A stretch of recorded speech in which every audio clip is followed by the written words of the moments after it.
IHA by Boss Nik Makino. Sa video ito guys, ituturo ko sa inyo kung paano i-play sa gitara ang kantang to guys. Hindi ako nagkakamali, sa kanya rin yung nag-trending na kanta nung nakaraan, ang title Neneng B.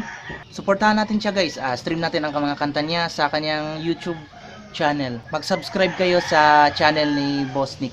Ilalagay ko na lang ang link ng channel niya sa description sa baba.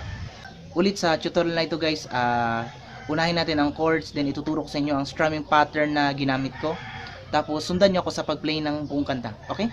Simulan na natin.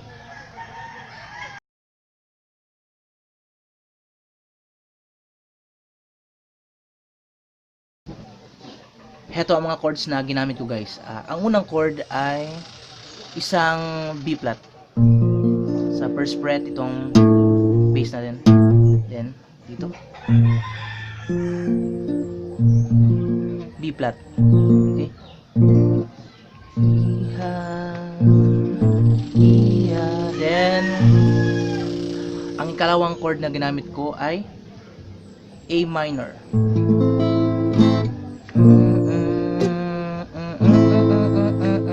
Okay. B flat, A minor. Pwede ring A7. Katunog lang naman siya. A7. Okay? Pero sa cover na ito, ang gagamitin natin ay A minor. Iha, na na na na na na na na. Okay? Then ang third chord ay isang D minor. Okay? First fret, index. Then third fret, ring finger.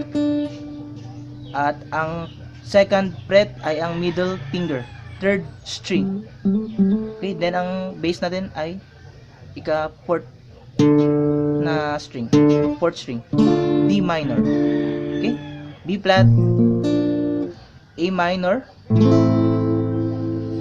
or medyo katunog din ang A7. Na na na na na na na. Okay. A minor, na na na na na na, D minor, na okay. Then ang isa pang chord ay, o ang last chord ay F. Okay, na na na na na na na na, flat, A minor, then D minor, F, E. Okay. So, yan na lahat ang mga chords. Proceed tayo sa strumming pattern.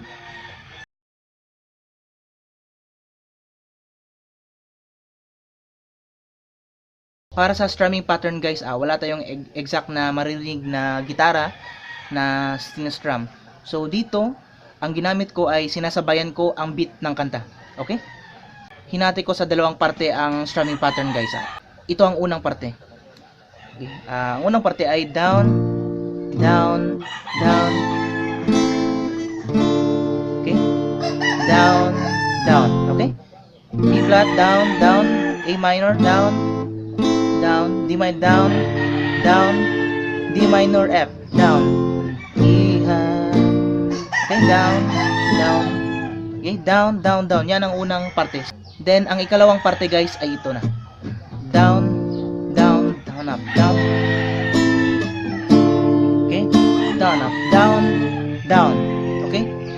Down sa B flat, down, down, down, up.